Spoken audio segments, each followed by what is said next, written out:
Gee, doc, I don't think I really have any stress. People come into the office on a daily basis and they look something like this. They just look defeated. They look like they have the weight of the world on their shoulders. With everything that's happening right now, that's understandable. So I want to talk a little bit about stress.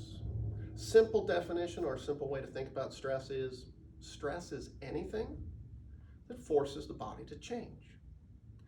Now, there are different types of stress. There's physical stress, there's chemical stress, and there's mental stress. All of these can impact us and have a negative effect on our health and our well-being. A study from Johns Hopkins University said that the average American undergoes more stress in 30 days than their grandparents did in their entire lifetimes. So we all have stress, but how does it impact us and what can we do about it? I mentioned there's physical stress, there's chemical stress, and there's mental stress.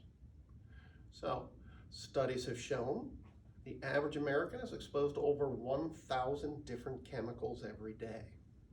What that means is stress never goes away.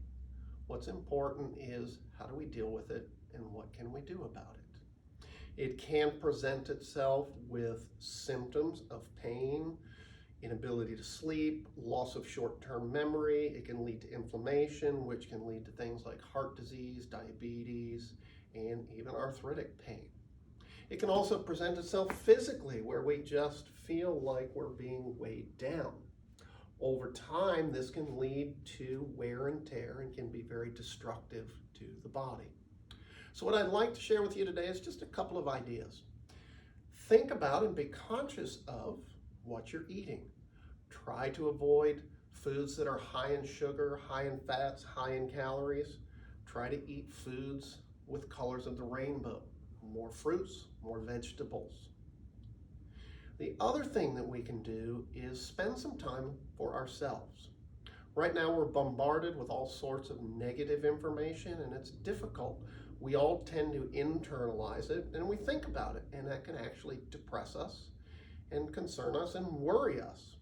So, what I recommend to people every day, do something that is positive. We have both negative stress and positive stress. Distress would be negative stress. Eustress is positive stress. So do some things that give you positive stress.